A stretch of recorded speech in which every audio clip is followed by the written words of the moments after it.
And welcome to Nug Life Podcast. I am your host, Dan Wetstein. As always, got my co-host, Santiago Salazar, here with me today. We are here to talk about your Denver Nuggets and the past week. It's been a little bit of up and down, plus the week coming forward that might still be a little bit up and down with some of the injury issues we got going on. So let's go ahead. Let's jump into it. We all just saw it. Nice little comeback here tonight against the Charlotte Hornets. They were down by as much as 20 points in the first quarter, end up winning by 15 when all is said and done. They were down by 3 at halftime, and then had after a 22-5 run to end the half, then went on a 12-2 run to begin the second half. That gave them the lead that they never relinquished. I had a whole lot of fun watching it. How about you there, Santiago? All I can say is that damn tax season. They want to make you run around and do errands. And so I had the game going on my phone. I got the league pass, but I didn't get every minute of it. I started watching when I think they were down like at 10-22 in the first quarter. They were able to end that first quarter only down by 7. I saw at halftime where it was 60-57. And then that third quarter explosion was just like, all right. Here we go. This is the Nuggets that we're talking about. Even though you're without Jamal Murray and Aaron Gordon, anytime you have the two-time MVP and Nikola playing, it should be a runaway victory, especially against a team like the Charlotte Hornets, who I didn't realize how terrible they've been. 15-43 now after losing to Denver tonight. That has to be at least the last place in the Eastern Conference, if I'm not mistaken. I don't know the exact standings. And I was doing my research, like, well, why are they so bad? They got LaMelo, who I remember in one of our past shows, we did a top 5 point guard ranking going into the regular season. And that was one of my top 5 point guards was LaMelo Ball. But he's been hurt. I found out that he's only played 30 games through the 58 that they've played. Kelly Oubre is another guy who has been hurt and has been absent for half of the season. PJ Washington is still there. But one part of research that, is kind of shocking to me, and I didn't even know this. I knew Miles Bridges was out and he had his whole legal thing going on. I didn't know the details of the legal case. And I know on the Wednesday edition of Nug Life, we were talking about the POS of Kyrie Irving. But there's levels to POS-ness. And yes, the type of piece of trash that Miles Bridges is nowhere near Kyrie Irving. He makes Kyrie Irving look like a peacemaker.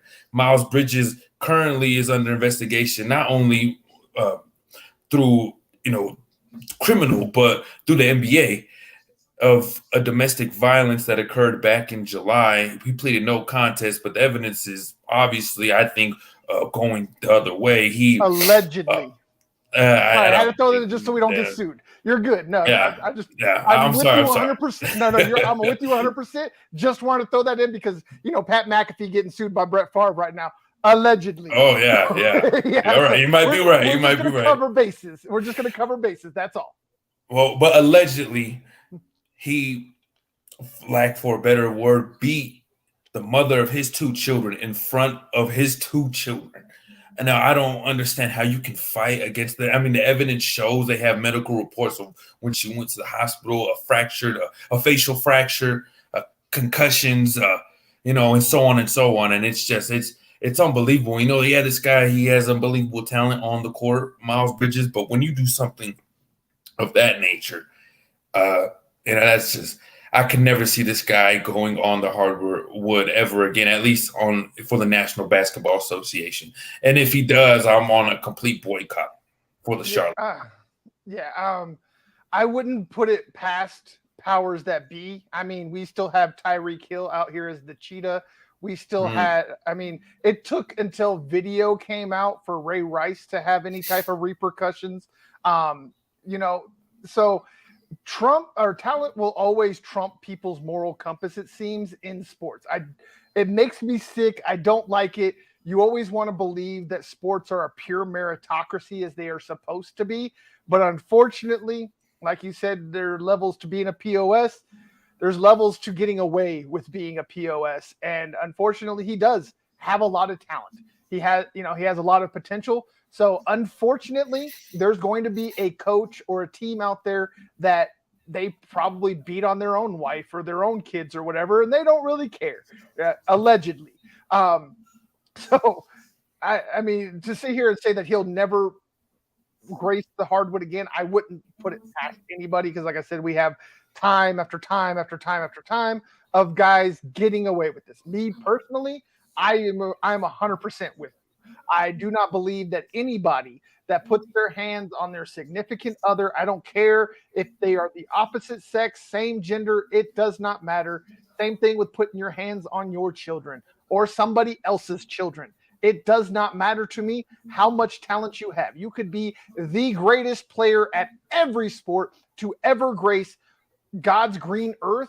You do not deserve the accolades of being a professional athlete when you are that level of a POS. So I am 100% with you. But again, we're not, unfortunately, guys like us don't run franchises in professional sports. It's typically guys that have their own skeletons in their closet. So they kind of feel hypocritical if they're calling the, if the pot's calling the kettle black. So that's kind of how these things tend to go.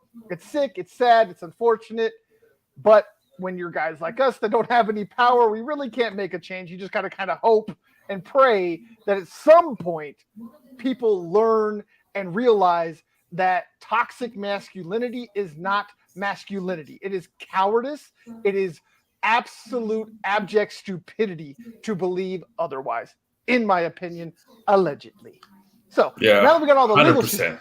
legal all that I had to get it out because no, I was you're watching good, that brother. game, when the Nuggets ran away, I mean, they got to the point in the fourth quarter. It was like, all right, this is a runaway game. You know how it is. You do your little bit of research, all right, well, those random researches, and I wanted to see what was the big key of why the Charlotte Hornets were so bad.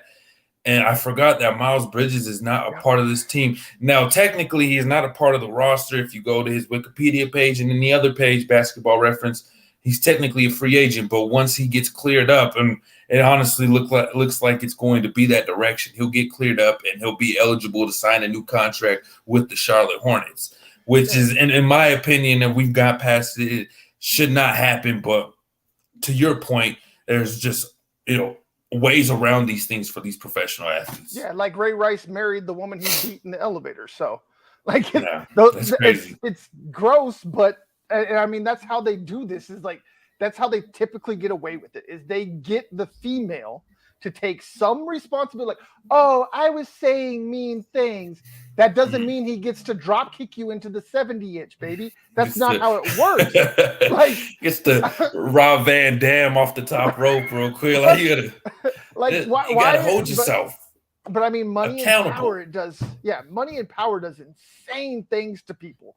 And these poor women, they have no power, and the only money they have is tied to this man. So they feel like they have no other options. Like, okay, so maybe, I could win a lawsuit, get a little bit of money, but if I don't have any kids with him, like Ray Rice's now wife at the time, she didn't have no kids, so it's not like she can get child support or whatever. If he broke up with her, that was it. She was cut off, all of those things. And it's gross to think that women would subject themselves to that. But again, most of these women, they don't really come from the greatest households. They don't really have the greatest examples of being a strong woman, regardless of what race they are. So it's sick and gross as it really is. Unfortunately, that's just the way it is when it comes to money and power, is that you can get away with really gross, really sick things. And there's nothing that guys like me or you can do about it other than point it out. Like, hopefully one day us pointing it out and holding people accountable will matter. And I honestly believe that it's not a fruitless effort. Like, I don't think what we're doing is, abjectly just ignorant and we shouldn't do it because it doesn't make a difference. I think it does. I think that, if it's just one woman that watches this and is like, you know what, I am worth more than that, I think we've done our job. One or man, if it's, if he's the one that's being abused, it happens both ways.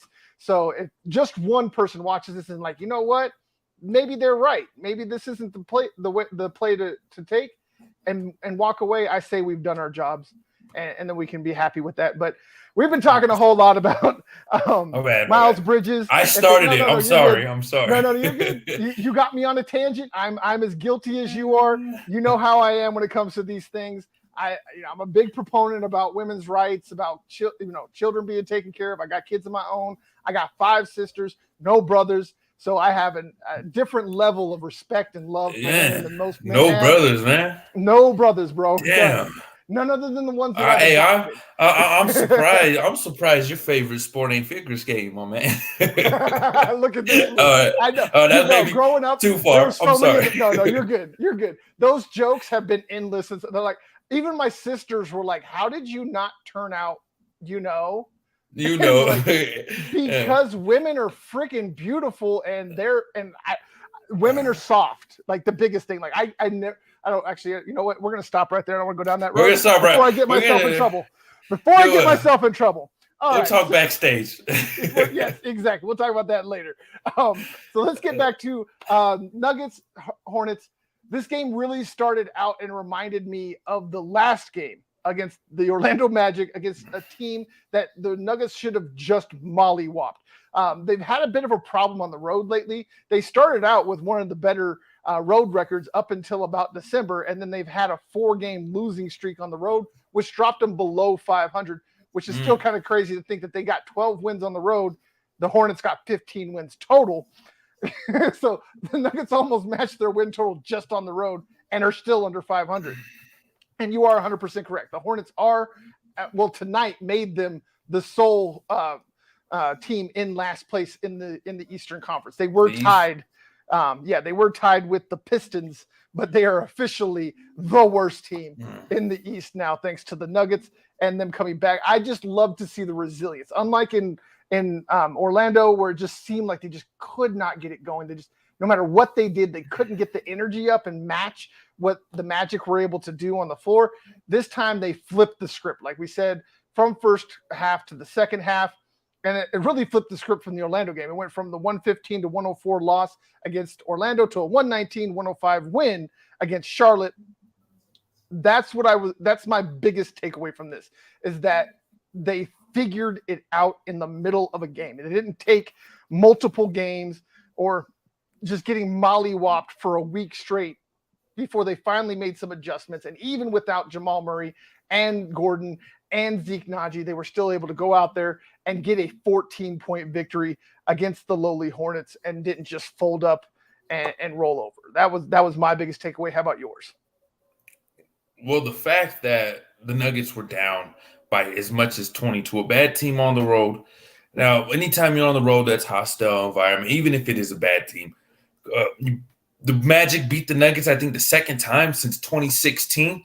So that's one statistic that is honestly, a team's going to have to eventually beat you if they haven't in the last 20 times and they haven't, or 18 or 1-18 against you. So how big of a bugaboo is that compared to the Nuggets, with the Magic actually stealing a dub from them? I don't really see it as much of a problem. The bigger problem is your next game, you can find yourself with an L against the Charlotte Hornets. And the fact that the Nuggets turned it around down by 20, I mean, that's a 34-point turnaround to be down by 20 and end up winning by 14 points. Right. There was a talk at halftime, and even before the half ended, because the Nuggets were on a roll, there was a talk on the bench that, we got to get this together. We're a championship contending team. And the Nuggets went out there and proved it. Nikola took the game over the way we know he knows how to, getting another triple-double. We already know he's going to average a triple-double by the end of the season. Just give him the trophy right now. He might as well, because everyone making the case is just disrespectful. And the new NBA, and I saw this, I think it was on Twitter where I saw it, the new NBA does not appreciate wins or none of that. They care about highlights. I promise you there's more kids out there who know who LaMelo Ball is because of his highlights and the clout that he has that follows his family, compared to who Nikola Jokic is because of the unselfish play and the wins that he gathers together. Look at LeBron James. The other night, we were talking about it on the last podcast. He broke the scoring record, but the team was still getting their ass kicked. They were still down, man. So what's the whole point? Is celebrating. And just the new generation it doesn't care about wins no more. It cares about accolades and highlights, and none of that stuff matters. And that's why I love Nikola Jokic and this Nuggets team, because it still embodies somewhat of an old schoolness to it, that it's all about dubs. You saw Nikola that home game when he came in looking like Peaky Blinders in the suit and everything. He was ready for business. And his post-game interview, they asked him about it, and he said, I'm not with all the fashion show stuff. I'm here to do my job. I get paid to play basketball. I'm here for business, and I'm out. And that's who the Nuggets are. That's a championship mentality compared to these Memphis Grizzlies and John Morant's. Want to say they're not worried about no one and disrespecting the opponent. The Nuggets are men at work. These other guys are little kids trying to, look at me on the social media or whatever you want to put it as. So the Nuggets have that championship pedigree. I'm ready for it. They went in there. They showed that in Charlotte, being down by 20 and ended up taking that dub by 14. Yeah, 100% agree. And one of the biggest turnarounds, as much as you want to point out, of course, Jokic, yet again, it's almost becoming methodical at this point. Another triple-double, another triple-double, another triple-double. But the biggest turnaround I've seen. Where's DJ Khaled at? We need DJ Khaled. Another one. Another one. We need it. All day, every day. Exactly. But the biggest biggest differentiation between Orlando and Charlotte was the fact that Christian Braun showed up against the Hornets. Against the Magic, he had almost 30 minutes of court time and almost got shut out. The only thing he had on the entire stat sheet was one steal. No points, nothing else. One steal against Orlando. Comes in this game, gets 26 minutes, pops off with 11 points, 4 steals, 7 rebounds, dunking on folks, finishing, crashing the rim, getting rebounds. Christian Braun is showing exactly why he's getting more minutes. The reason he is, honestly, at this point, to me, the main reason why Bones is now in LA instead of still in Denver. I think Malone sees offensive potential, and also the biggest factor, something we beat over the head, because this is what Malone does, is beat it over the head. Defense is non-negotiable. This kid and his hands are insane. Like, they are on the level of a Draymond Green and a Nikola Jokic when it comes to his quick hands and being able to play defense. Especially, and I mean, I say he's only like 6'6", 6'7", but he plays so much bigger. He plays like he's the size of Michael Porter Jr. Like, he plays like he's 6'10". He jumps like he's bigger than what he is, and he's just a dog. And there's just something different that this team has when he's on the court. He never stops. Him and Bruce Brown. The Brown and Brown connection, man. Those guys, they just never stop. God, I wish I had their energy, because those boys just don't stop running. What's funny is everyone was so critical on Christian Braun. Even we were with the Summer League and how he had the bad performances offensively. You got to remember, this is a guy who he wasn't really brought to this team to be an offensive minded type of player. He was here to play defense, play energy, play with his hands. If the Nuggets wanted to go out and get an offensive guy and draft an offensive guy, you would have wondered, well, why the hell are they going to do that? You have Nikola Jokic, Jamal Murray, Michael Porter Jr., Aaron Gordon. You have all the offense you need. You don't need to address that. And they went and did the exact thing they needed to do with Calvin Booth, is going to get an energy guy. And it's either a vet or a young guy. And Christian Braun is one of those young guys who, the exact opposite of Bones. He'll take a seat on the bench and he'll learn. He'll take advantage of his bench time, if you will, per se. The maturity of Christian Braun is just years ahead of himself. Yes. I'm 100%. I'm right there with you. I'm glad that you bring up the fact that, Bones is in LA now. And I was seeing some criticism on the Nuggets front office, like, well, how are you going to get upset at him because he wants to play on the floor, and now you're making his actions affect the way you react? Well, honestly, no player is bigger than the team. And seeing from Mike, I think it was Mike Springer or Mike Singer from the Denver Post, what he wrote, and days leading up to when Bones was getting the benchings and not the playing minutes, he was acting like a immature SOB. He was not, and it was pissing off not only the coaches, it was pissing off veteran players. Bones was getting mad about not getting playing time after he had that sprained wrist.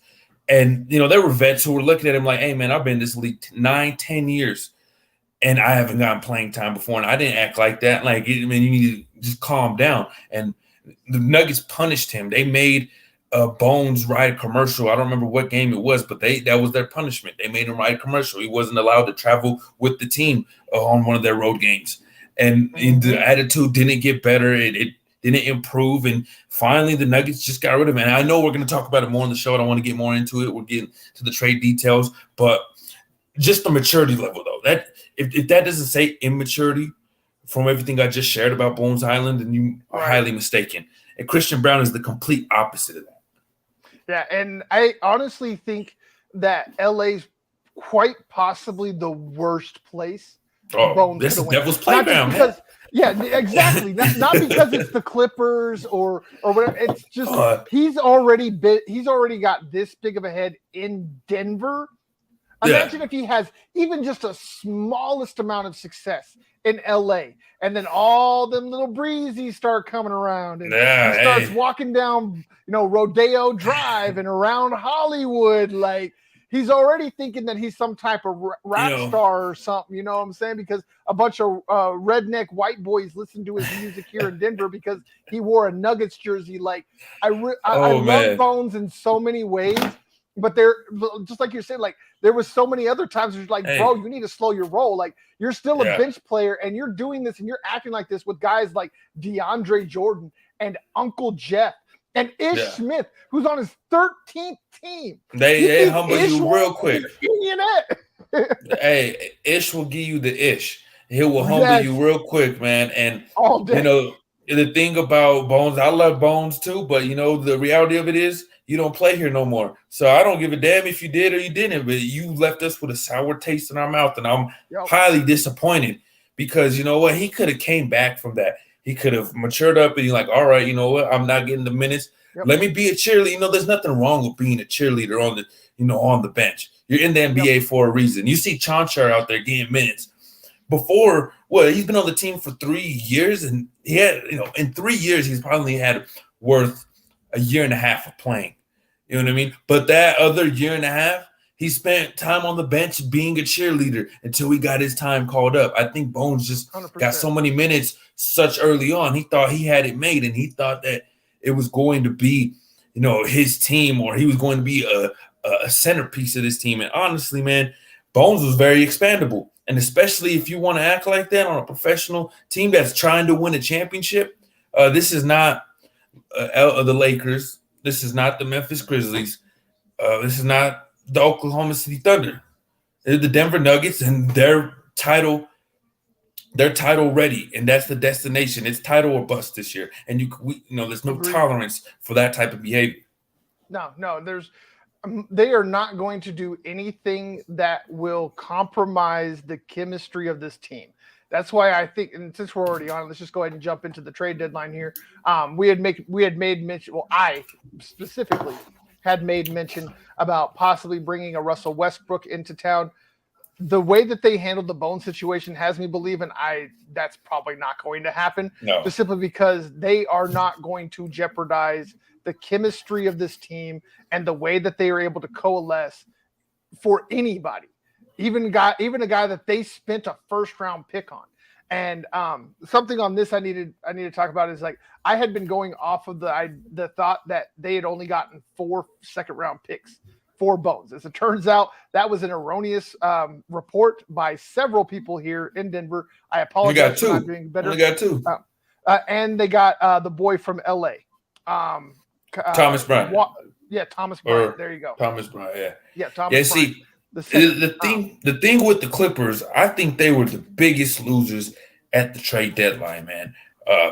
They end up getting, Bones. I'm not trying to bash Bones because he's not wearing Denver Nugget colors anymore. It's the way he left us. I mean, he's a great young player. He can grow past this. Hopefully, this humbled him a little bit. It's honestly more than just a business. Teams are not going to tolerate this. It's not like you get suspended for a game or a team suspension or a punishment is you're going to not travel with the team. Sorry to cut you off, but real quick. Could you imagine if he tried this junk with like a Kawhi Leonard? No, he wouldn't even lie. He'd be overseas by now, or he'd be trying to the find a new agent. Yeah, the Terminator would terminate. Man, he would. And so the thing, though, it makes me say the Clippers are losers. They got rid of Luke Kennard in a different trade that they made with the Memphis Grizzlies. They got rid of Luke Kennard, and they acquired Bones Highland. Now, I know it's two separate trades, but honestly, Luke Kennard is a dead-eye shooter. He's established himself. He's a nice established vet. You replace him with a Bones Highland, who you already know the narrative that he's had in Denver. He's a young guy. He still has a lot of growing up to do. With the Clippers, and they didn't even get rid of John Wall, who is another guy on their team who does not spend much time on the court, spends more time on the bench and at home in the sauna than he does on the court. How about that fall off? Yeah, that is insane. But he was nice. He did have some bad injuries. I give it to him. He's so explosive. He had the quickest first step in all of the NBA, and in the same way Russell Westbrook. If Russell Westbrook had an injury that John Wall would have, Westbrook would have been done. And I'm not talking about. Westbrook's career has been self-inflicted because of his selfishness. But if he wasn't such a selfish player and he had one of the injuries John Wall would have had, we would have never seen Russell Westbrook before because John Wall was just so explosive. But the funny thing about the Clippers getting rid of Luke Kennard, and I saw this, Luke Kennard with the Grizzlies, right? You remember Slim Jesus? You remember Slim Jesus? I remember Slim Jesus. So they said they had the Slim Jesus drill time or rap video playing, and then they had the little what's it called on top of it? The description was Luke Kennard after 1 week with John Morant in Memphis, and he's over there just getting crazy. Like, man, you better chill. And that's the team, bro. That's the team I thought Bones was gonna go to, man. Memphis, and I was hoping he would because then I'd have a real reason not to like him because he seems like those Memphis guys. I appreciate John. I love his athleticism. That might actually be a little bit worse than LA. Not just because like Memphis is like this huge town like LA, but the people that are on that team. So now that you mentioned that might have been the actual worst. They would be gassing him up so bad, man. It'd be insane.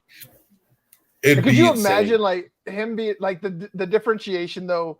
Like how endeared to the fan base would he be when you got like a guy like Desmond Bane, who's just an absolute sharpshooter out there, and then he's replaced out there with Bones making these ridiculous shots that make no sense whatsoever, and trying to do ISO like he's in an and one tournament instead of an NBA game. Like, I'm not sure how well that would work out, and I don't know how well it's going to work out in LA again.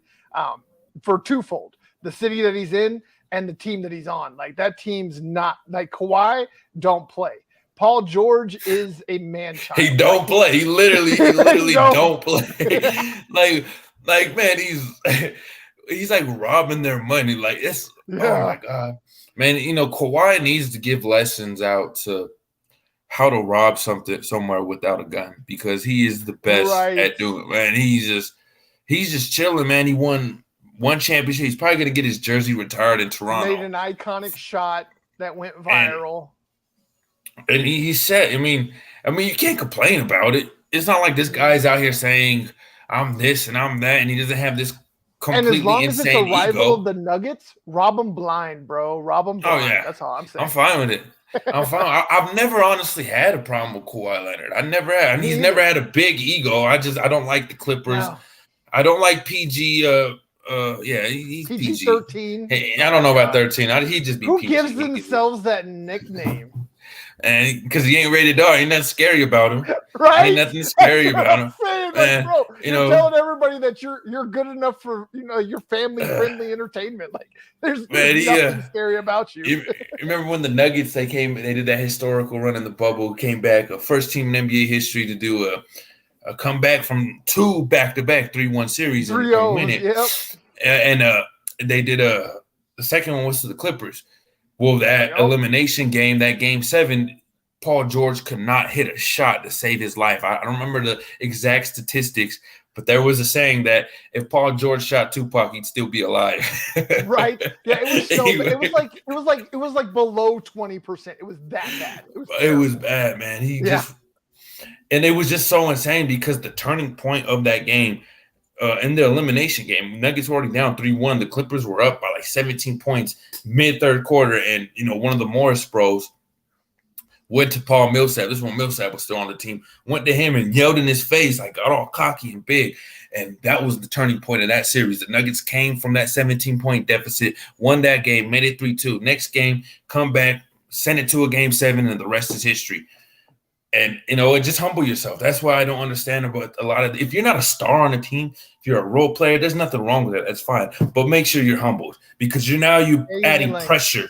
You're adding pressure to these stars to have to – now they, guys like Markieff Morris, they're writing checks that their other player, teammates can't cash. Like, well, why are you doing that to us, bro? Come on now. Humble yourself. Right. And the Nuggets don't need a Bones Highland. They don't – real. Bones Highland is a guy like that. He writes checks that his teammate, I'm not saying the Joker cash any check that you try to write for him, but we don't need a guy who's going to be doing it unnecessarily. That's what covered him. Yeah, they don't have that in LA. Exactly. Yeah, they don't. They don't. To cover that balance and make sure that check don't bounce. You don't have Jamal Murray and MPJ and Aaron Gordon and Zeke Naji and all these other guys. Like, they don't have these guys to cover for him. So that's another reason why I think this is going to turn out terribly for LA and for Bones.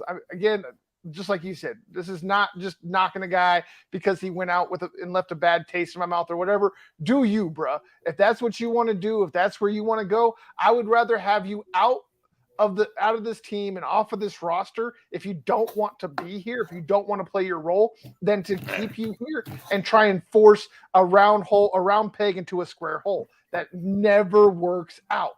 So I'm glad they were able to get him out. I'm still kind of mad that they didn't get more in return, and the fact that they sent him to a division rival, because if he does reach his potential, that this could come back to haunt the Nuggets overall in the long run.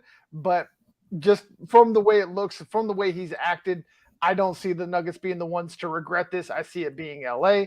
But real quick, let's go ahead and wrap this up, get a little bit more succinct on it. Bones trade, W or L? I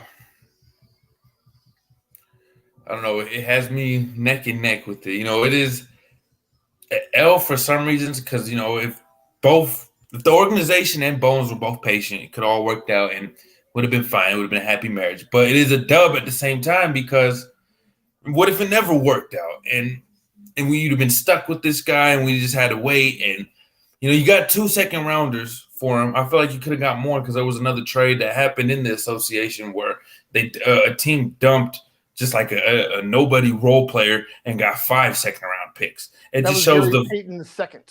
Yeah, that was with the Warriors. But I think that trade, I don't know if it didn't fall through. There was a lot of reports that it didn't because of the physical. It was supposed to have been done by 9. They had to make a decision by 9:30 Eastern, so they had to have done it by now. We can double check and see what's going on with it. Let's see, Gary Payton, second trade. Go ahead. I mean, however you look at it, it's not an L necessarily, but I don't think it's a dub. It's just this is a guy who needed to be dumped. He didn't obviously want to be here no more. He didn't have the aspirations as what we did. He was a selfish kid who didn't have championship. I guess he had championship aspirations, but he wanted more of a bigger role when really if you gave him a bigger role, it could have honestly been a self-inflicted wound to the team. Giving a guy that's like giving Will Barton. Who do you take off the court? Exactly. Who? Yeah. Who is, even if MPJ is having a few crappy games, I'd rather have a crappy MPJ than an average Bones Highland. All day, every day. Especially with the defensive improvement MPJ has been displaying as a recent. Yeah, and Bones don't play D. Like, no. He just doesn't. That's why, So I'm with you. I think it's more of an incomplete. It's really going to depend on Thomas Bryant. If he turns out to be even just a really good backup center, I think the Nuggets actually win this one because having an athletic big will always be better than a small guy that can score with a bit of potential that doesn't play defense. Like Completely. if Thomas Bryant comes out here and just plays as an average NBA backup center, the Nuggets win. And from all accounts, it looks like he's going to be. I mean, he's averaging almost 13 points and 7 rebounds as the backup, or he was the backup to Anthony Davis. He's obviously played a lot more minutes than what they really wanted him to do because of Anthony's injuries and things of that nature. So, and he's young. I think he just turned like 24 or 25. So there's some potential for the Nuggets to win this trade, but it's going to have to be a wait and see. I don't think this is one of those trades that you can just give an immediate grade to and call it a dub or an L, especially with it being a 4-team trade and so many moving parts. We're really going to have to see how this thing works out over the next at least half a season. I'd say at least give it to the off season, see what Thomas Bryant does, see what Bones does, and then compare and contrast, and then we can make a decision. But as of right now, I'm going to give it an incomplete. Next question is, did the rest of the West catch up to Denver? We've seen Phoenix go out and get Kevin Durant. You had Dallas go out and get Kyrie Irving. You had the Warriors active. The Nuggets themselves helped out 2 of their rivals in the Clippers and Lakers in one single trade. So I have a fear, but I want to hear what your takeaway is. Before I give you mine, let me hydrate real quick because I got a lot for you. Hold on. All right. Let me go get some to drink. Hold on. I can hear you still on my headphones. I don't know if you can hear me. I got you. Yes, we can hear you. But yes, we can hear you. But I'll just go ahead and start this while you're doing that. I do believe that the West has closed the gap significantly. I don't think it's an insignificant gap closure either. I do think there's a significant gap closure, but it's going to come down to a bunch of injury-riddled or off-the-court riddled guys keeping it together and staying on the court for that gap to fully be closed. So while the West has done a bit to catch up, I don't think they've quite caught up completely as of right now. I think there's still some holes on the Suns. As much as people want to make a big deal about them being the most loaded team, they had to give up quite a bit of their depth to get Kevin Durant. They had to give up some big pieces. So for people to sit here and try and act like the Phoenix Suns are like some immortal being or something that nobody can mess with, and that you better be playing with them on NBA 2K or else you're the problem and all this other BS. Like, I don't think that's the case. I think Kevin Durant, with his injury issues and some of the discourse that's gone on between Ayton and Paul and these guys, I don't think they're nearly as coalesced as you need to be to win a championship. It's not just about talent. It's about how that talent comes together. And I don't believe that Dallas, LA, either the Clippers or Lakers or blah, blah, blah, blah, blah, Phoenix, there we go, got it out of my mouth, did enough to quite close the gap completely. But now that you're back, I'll go ahead and shut up and let you talk. So this is just the perfect example of teams trying to go all in to defeat the Coca-Cola drinking, overweight 13-year-old kid. All of this just to beat this guy, right? All of this. What are the Suns right now? Aren't they below 500, I think? And they really got rid of almost an entire future just for Kevin Durant for about a year or two. Yep. It's just, I don't know. The Nets are the worst example of an organization to begin with. The way that they fell apart, getting rid of Kyrie Irving, then real quick. Suns are 31-27, 8.5 back of the Nuggets. Go ahead. And then the hypocrisy of them saying that they want to keep Kevin Durant, that they're not going to move Kevin Durant. And then, a couple days later, they end up moving him for nickels and dimes, it kind of seems like. But at the same time, the Suns did have to give up a lot for him. They gave up Cam Johnson, McCall Bridges, and a couple picks. I don't know. I would rather kept those guys and, you have a better shot and your championship window is more open when you have them on your team compared to having a Kevin Durant, a Devin Booker, DeAndre Ayton, and Chris Paul, who each one of those names, yes, they're in their own right are nice top 10, top 20 players, but they can't stay healthy. Kevin Durant can't stay healthy. Devin Booker, he's missed the last 20, 25 games. Chris Paul, come on now. Chris Paul's a shell of himself. As great as he's been, and the way he dishes dimes out, still bar none. He's still unhealthy. DeAndre still 40, man. Come on, it's a Mustang, but it's hey, he's a Mustang, but he's a 98 Mustang. Now he got some miles on it. he got over 300,000, So, and then DeAndre ain't the same. He can't stay healthy. So, I mean, as much I love the confidence and the aspiration to go all in. But at the same time, this is not going to work out. They're just shooting themselves in the foot. And, it is what it is. I just can't stand the unloyalty of the NBA or in anything in professional sports anymore. And I think the NBA sets the worst example of unloyalty.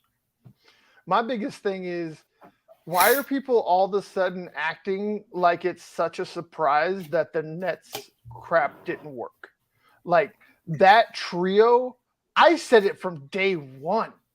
I called this. Like, why is everybody acting so surprised that Kyrie Irving, Kevin Durant, and James Harden, three of the biggest babies in the NBA. I almost said something else. Sorry, guys.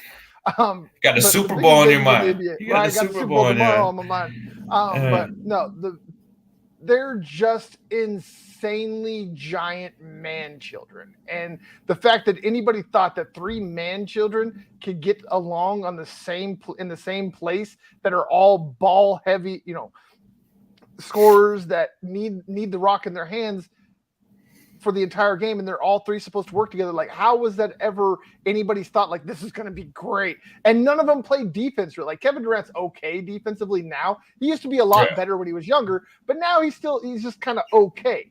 And, like, what they're going to win every game, like 200 to 199. Like, where were people's thought processes with this? I don't understand why people are acting so shocked, and then trying to act like the Nets only got back a couple of players in it. Like, where's that too? Like, everybody's trying to downplay what the Nets got in return. Like, just for Kevin Durant, they got Michael Bridges, Cam Johnson, Jay Crowder, and four unprotected first-round picks. The Suns picks in 23, 25, man. 27, Bro. And 29. All of them unprotected. So even if this all blows up in the Suns' faces and they end up with, like, the number one overall pick, they don't get to use that if it's in one of these years because it's already gone. Like, that's insane. But then people are trying to act like that's nothing. To go that all in on a guy who is, 33, 34 years old, and Kevin Durant his talent is unprecedented. I would go out older than that, isn't he? I'd go out. He's born in '89, so 34. So yeah. So he's 34. So yeah, the fact that you go for a guy like that who's already had his injury issues. I mean, when he sat out his first unofficial year with Brooklyn, like, he was signed on a contract deal. He just didn't play at all, but he was, considered to be on the Nets roster because of that injury he had with the Warriors, remember, in the finals. He's already had one of those substantial, crucial type of injuries. What makes you think that this guy's 100% healthy and he's going to be around playoff time? Well, I'm not worried as a Nuggets fan. I'm not worried about the Suns going out and getting Kevin Durant. I'm honestly happy that they had to give up that much for him because, as I just said, the unloyalness. Devin Booker, he's going to look at that. He's going to look at the front office like, why the hell did you guys do that? Now, fast forward to 2-3 years from now, Chris Paul is retired. Kevin Durant is leaving to his 20th team. DeAndre, and he might be expandable. Devin Booker's going to be like, well, what the hell? You guys got rid of all our picks. We can't even work on any of, key pieces. Free agency isn't, the Suns got lucky getting Chris Paul. They really did, because Chris Paul was a shell of himself, and, I felt he found it inside of him. and he had a defeated Father Time. He reversed it on Father Time for a year or two. But the Suns' luck has ran out. It's ran out, and Devin Booker's going to come fed up with that, and he's going to bounce. I know he signed a new contract, but he might bounce. This is in the long contracts run. mean in most places contracts mean nothing.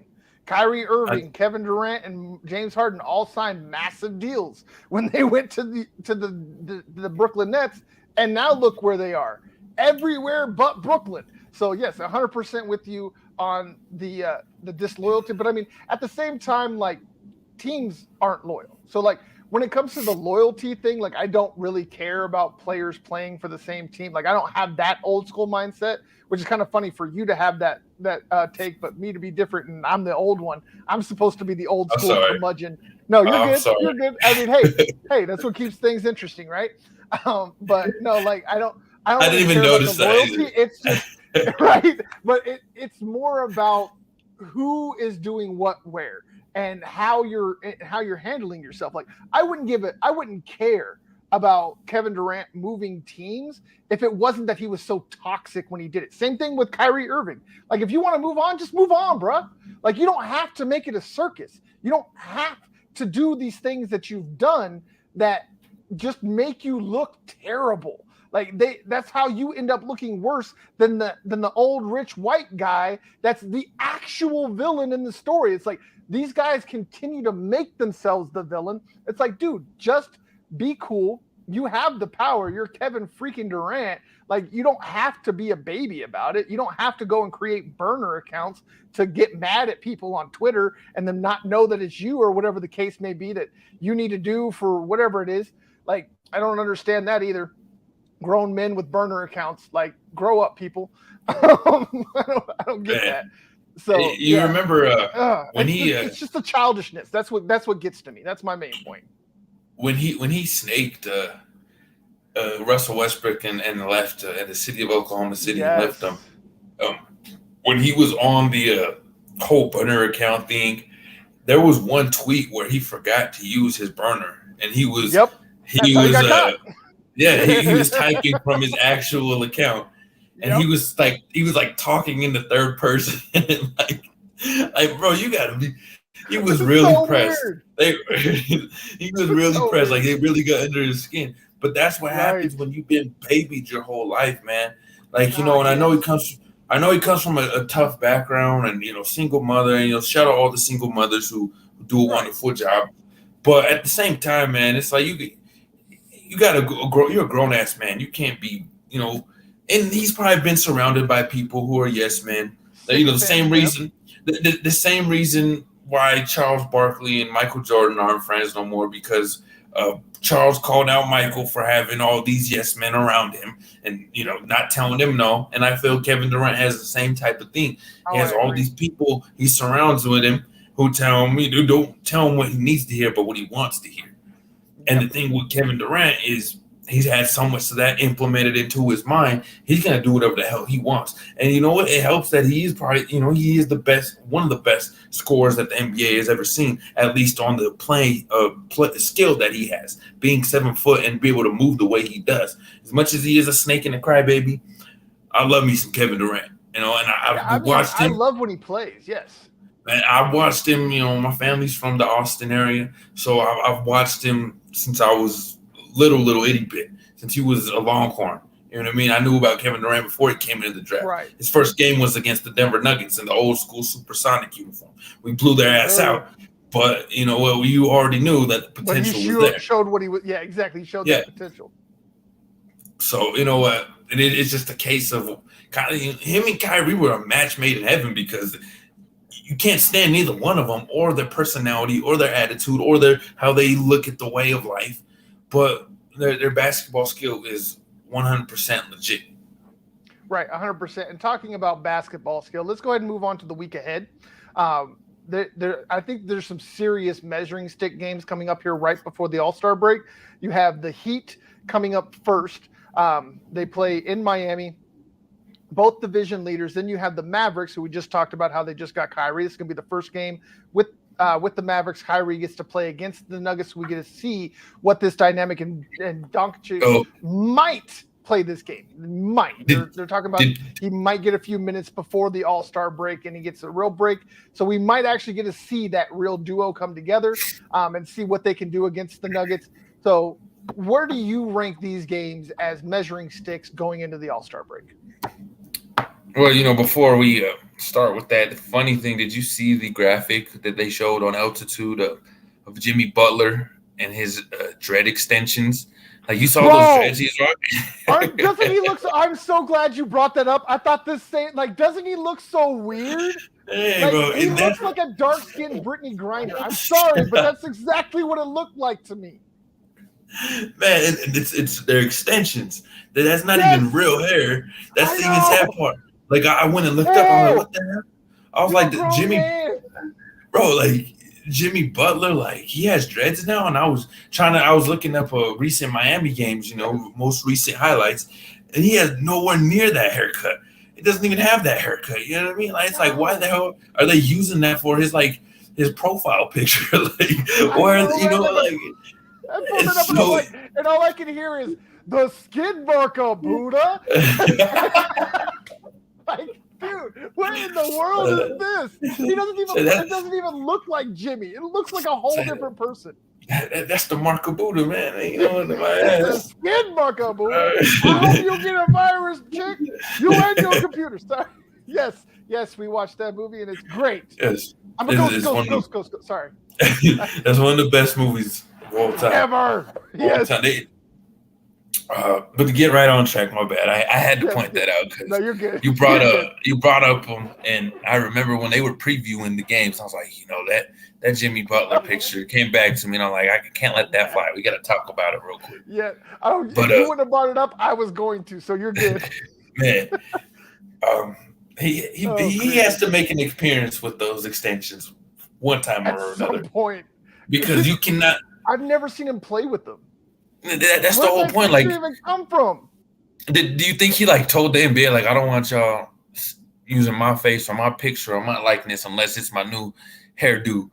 I'm like, Jimmy, you don't even use it. I don't care. I want that picture. And if y'all ain't gonna use it, then y'all give me that. Yahoo Sports, it's not just on Altitude. Like, the first time I saw it was when I was doing research for this yesterday on Yahoo Sports. When I clicked on his name, that's his profile picture everywhere. NBA.com. It doesn't make any sense. I could see him getting mad if the NBA or the NBA PA didn't use it. Like, nah, just you better give me that creative player face. Just black my face out there. You know what I mean? Like, you better use my dreads extensions. He seems like that's happening. They just went and took Brittany Griner's photo and just darkened her up a bit. Like, that's what it looked like to me. Bro, it is so insane. And insane. All right, get on track now for real this time. Yeah, measuring sticks of these two games. Which one's more of a measuring stick? If Luka plays, I'm going with that Mavericks game. Interconference battles. You love to see them because you only play those teams twice a year. Unless you find, if you're in the Western Conference and you find that Eastern Conference foe in the finals, if you're able to make it that far, which the Nuggets are this year, you heard it here first. But the Mavericks are a team you want to battle test yourself to. This is a team you can likely see in the playoffs.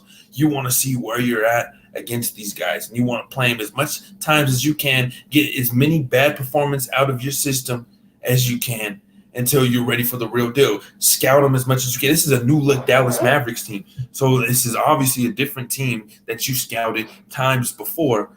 This is the new team that you will be looking at once playoff time hits, and this is a real detrimental game for the Nuggets. Moving on forward too, because I do believe there might be another matchup against Dallas into the year. I'm not sure. I think they've only played Dallas twice. So, taking advantage of this game one and then the next game after that and seeing where you're at compared to these Mavericks. Because honestly, in the Western Conference, who was there to be matched up with the Nuggets? I know we said the Suns, but how long is that really going to last? The Grizzlies, but the Grizzlies has showed that they're soft, man. And they were doing good for a little while. They want to be gangster, but they soft, yeah. They soft, man. They're like Papa Doc, you know what I mean? They went to his real name is Clarence. We're going off with the movie references today. But no, actually, as a matter of fact, sorry, I just looked this up. Wednesday is the last game of the season against Dallas. Really? We played them 3 times. Right? Yep, we've already played them 3 times. Man. And we're right now 1-2. So this is going to determine whether or not we lose the season series against Dallas. So, but as far as measuring sticks, I got to go with Miami because they play defense. Like the Mavericks, they're probably going to score a lot of points, but they don't know what defense means. Like they don't even know what the definition of the word is. Nobody on that team, their best defender, Spencer Dinwiddie, was part of the trick. Got sent away for a guy that doesn't play defense. So, Dorian Finney-Smith. Yeah, Dorian, and another one. There you go. Both of them gone.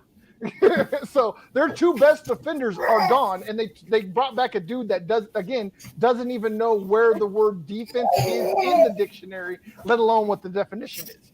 So I hear the baby. I'm sorry, my little one came in. No, you good? Running around. Hey, babies are always good for ratings, so don't worry. Hey, say hey to the people. What's up? How you doing? Bad time. There you go. Bad time. Boost the ratings, baby. No, I think I'm invading her privacy though because I'm in her room. So yeah, you're in her room. She's not invading us. I'm invading her. So. Yeah, exactly. So the baby gets to do whatever she wants. It's all good. We're good. Oh, it's all good. It's all good. Nobody gets to complain. If they complain, they got to deal with me. All right, y'all. Deal with me. We good. Yeah. But no, like, excuse me. When it comes to the Miami Heat, they play defense, and this is also a team that's in first place. This is a team that is playing for the number 1 seed in their conference. They are going to bring everything. They got, like we said, Jimmy Butler, who's as real as it gets. They got Bam Adebayo, who just owns the paint wherever he goes, even though he's a bit undersized in the center. So that's the measuring stick to me. I really want to see what the Nuggets are able to do, especially if they don't have a Murray and they don't have a Gordon in this game, to see what their depth is able to do against a top-notch team. And the way that they've been manhandled by teams like Boston and things like that, I want to see them go and manhandle the Miami Heat. And I can see the baby's getting ready for bed. So let's go ahead and wrap this up real quick so you can go ahead and put her down. That's time. Yeah, it's that time. It's late. It's late. So real quick, predictions from you, Miami, and Dallas. Oh man, this is a tough one. Miami, it's Miami, right? It's in Miami? Yes, I believe so. Yeah. Man, I hate to say it. I never like to count the Nuggets out, but I want to be realistic here. All points that you brought up with the defense, and if we are undermanned, no Jamal or missing AG, I could see this being an L, but with a very tightly contested matchup. Never count the Nuggets out though. Obviously, I don't want to see the Nuggets lose, but I'm just gonna go that direction because you know what? Nothing feels much better when you're wrong, especially when you're predicting a loss. So You know what? Let me predict the loss, and let's say I hope that it does the Nuggets fortune in their favor. Okay, and then the Mavs game. The Mavs game is at home. It's in Denver. I'm taking the Nuggets all the way. This is a new Mavericks team that I don't even think they understand how they're going to play with Kyrie, and especially when you put Luka out there, the chemistry is going to be off kilter. I said this right away. I did not like this trade. I mean, the Brooklyn Nets were trying to get rid of him completely, and everyone was invested on trying to get Kyrie Irving. However, if you're the Mavericks, I think you should have just left that one alone. I know it might open up more opportunities for Luka. He's not going to draw as many double teams, but at the same time, he's going to lose possessions. Yep. No matter how you look at it, he's going to lose possessions, and Luka is the best with having the ball in his hands because he gives it to other players. He knows how to, same as Nikola Jokic, he knows how to get his guys open. That's why he's the best on his team with having the ball in his hands. Kyrie, I mean, he's going to let the game flow, but at the end of the day, he's a ball-dominant isolation type of player, and it's going to take away a lot of those opportunities in team basketball. And by playing with the committee that the Mavericks have established with Luka Doncic, and now they're just catering and adjusting to Kyrie Irving's play style. Yeah, I'm 100% with you. I'm actually going to go right with you. I believe the Miami game is going to be a dogfight, especially after the way that the Nuggets rebounded tonight. I don't believe that they're going to get rolled over. I even believe that they could probably even go into overtime in that game. It's just going to be that kind of a dogfight. But eventually, I think just the bodies that Miami's going to be able to throw at them with Jimmy and Bam and all those other guys, and they're almost a fully healthy squad. So with that being the case, being on the road, they already have, had their issues on the road here lately. They've lost 4 of the last 5 on the road. Tonight was the first win in almost 2 weeks on the road. Excuse me. Sorry about that, guys. You're all right. You're all right. Yeah, I'm good. But no, when it comes to the Heat, I see the Nuggets falling, but a lot like what you're also saying with the Mavericks. I think the Mavericks they got soft. They got even softer than they were. They got 2 of the softest point guards in the league to play with each other, and how they're supposed to dogfight to win a championship together when they're, again, the 2 softest, least defensive point guards in the league, and they're supposed to play at the same time. I don't see how that dynamic works. Then you add in just Kyrie being Kyrie eventually. Again, he's been on his P's and Q's. I'll give him that much credit for about half a season now. I just don't see how that's possible to stay, because it cracked a little bit. I don't know if you saw my tweet, but after his debut, his little press conference he had afterwards, did you see what he had to say? Where it was everybody else's fault. He took zero accountability. He said that things out of my control, like the vaccine mandate and the Nets mishandling his suspension. Everything was everybody else's fault. And then this was the most narcissistic sentence I have ever heard come out of a human's mouth. There are no mistakes and there are no coincidences, which means he does not believe in accountability. For people to sit here and think that he has changed and he has learned, he hasn't. He's just keeping it under wraps to get that bag. Now, whether or not he's able to do that for the entire season, that's yet to be seen. I think he will, because those millions of dollars can make some people do some things. Whether it's a permanent change or not, they can usually do a short-term change to get that bag, but once they get that bag, they lose their mind. So I see this blowing up for Dallas next year. Probably not this year, but they're still not going to be good enough to really hang with the Nuggets at full health. You want me to give you some tea real quick? Sure. Still better human being than Miles Bridges. And if you don't know what we're talking about, go check the podcast out. And you'll see the beginning of the show. Go back earlier, do a Google search. Exactly. It's sadly enough to say, no, he's not as much of a POS. He's just an idiot. Like he's just an idiot. He's just dumb. So the thing about Kyrie is, I think he's on that level because he's just gotten that NBA money and he's made a lot of money over his career. I mean, when he first came in the league, coddled his whole life. He's had hype since high school. He was the savior of Cleveland when he came in the league because he was the first actual thing to look forward to for LeBron. He was so loved and so well-liked. And I think that's what the variable is here. Miles Bridges, if he had NBA money, if he had 9 to 5 money, Bridges. There's a lot of Bridges in. There's like 2 Bridges. I know. In the NBA. I just don't. I don't want to be putting stuff like somebody like, "Hey, bro, did you see what these fools said about calling up some Miles Bridges?" Like, no. It is Miles Bridges. It is Miles because McCall Bridges. Because McCall's the one who was involved with the KD. So we brought up both Bridges. And the funny thing is, they're not brothers. No, they're not. They're not related at all. But yeah, go ahead and wrap up so you can go ahead and get that baby to bed. Yeah, I forgot what I was saying. I really did. It was Miles Bridges. The thing with him is he has that NBA money, but even if he had 9 to 5 money, he'd still be acting a fool like this. This is why I have no respect for that. There's an asterisk to Kyrie Irving the way he acts. But let's do it. My bad, man.